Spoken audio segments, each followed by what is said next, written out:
I've never played a 2-point game before, and now I'm wondering, where have I been? I've spent countless hours on simulation and management games like SimCity, Roller Coaster Tycoon, and Planet Coaster, yet somehow the 2-point series completely flew under my radar.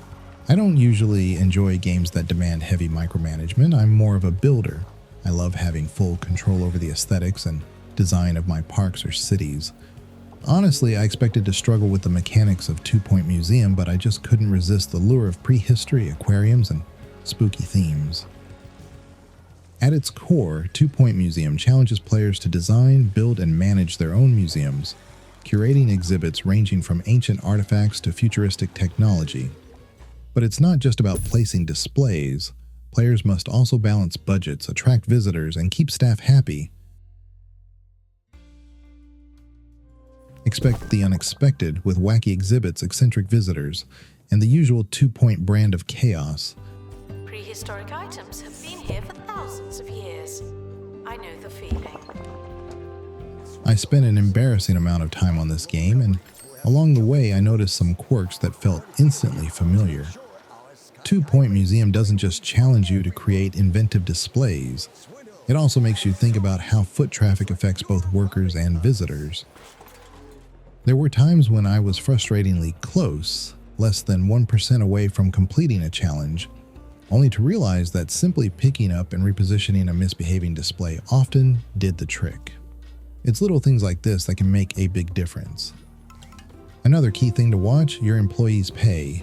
If they feel undervalued, they won't hesitate to quit. And with each themed area requiring specialized experts, it's crucial to have enough staff to not only maintain exhibits, but also send others on expeditions. These expeditions don't just bring in new artifacts, they can also upgrade your existing displays, keeping your museum fresh and engaging. I have to say, I came across a few features in 2-Point Museum that felt completely new to me in management games. While there's the usual filter for things like heat and humidity, I found that simply hovering over items that affect these factors automatically highlights any issues. No extra menus needed. What I enjoyed most was stumbling upon these little details on my own, especially since they weren't always covered in the tutorial. It made the learning experience feel more organic and rewarding. You're reminded that the prehistoric period was absolutely ages ago.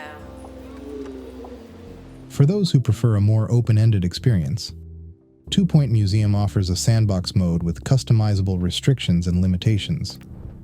But if you're like me and just want to build without worrying about finances, there are options for that too.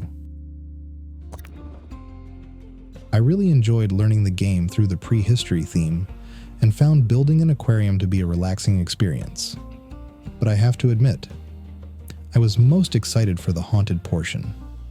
I love anything spooky, and 2-Point Museum fully embraces the classic purples and greens that give it that quirky horror vibe.